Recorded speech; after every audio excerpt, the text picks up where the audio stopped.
এখানে দেখতে পাচ্ছেন কাজ করছেন অনেক ব্যক্তি। ধীরে ধীরে কাজ হচ্ছে, দ্রুত হোক আর স্লোলি হোক, একটা ধারাবাহিকতা বজায় রেখে কাজ হচ্ছে। আন্তঃ জেলাগুলো রয়েছে, বিভিন্ন এক জেলা থেকে অন্য জেলায় রেলপথ চালু করলে বা রেল ব্যবস্থা চালু করলে ভালো হয়। এবং যদি জেলা থেকে আন্তঃজেলার রেলপথ যদি চালু না হয়, অন্তত যেন বিভাগীয় এক বিভাগ থেকে অন্য বিভাগে রেলপথ যদি চালু হয়, তাহলে আমাদের দেশের অর্থনীতি বৃদ্ধি পাবে।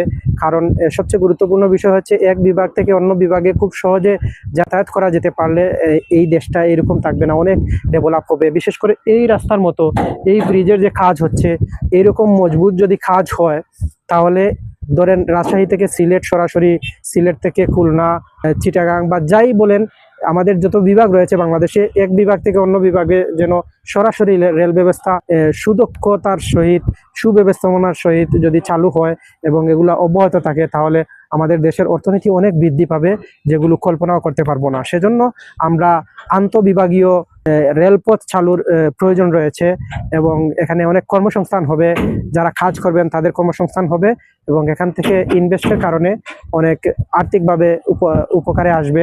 আমরা সবাই ভালো থাকবো, সুস্থ থাকবো এবং আমরা আর্থিক যে বিভিন্ন সুবিধা সেগুলো গ্রহণ করতে পারবো, জীবনযাত্রার মান বৃদ্ধি পাবে। আমরা সব সময় আমরা একে অপরের সাথে ভালো, খুব সহজে কম খরচে যোগাযোগ করতে পারবো এবং রেলপথ অনেক টেকসই, যেগুলো অন্যান্য পথের চেয়ে অনেক মজবুত এবং এই কাজগুলো হচ্ছে আসলে অনেক মজবুত। এইগুলো আসলে দেখলেই বুঝতে পারছেন, এগুলো এত টেকসই।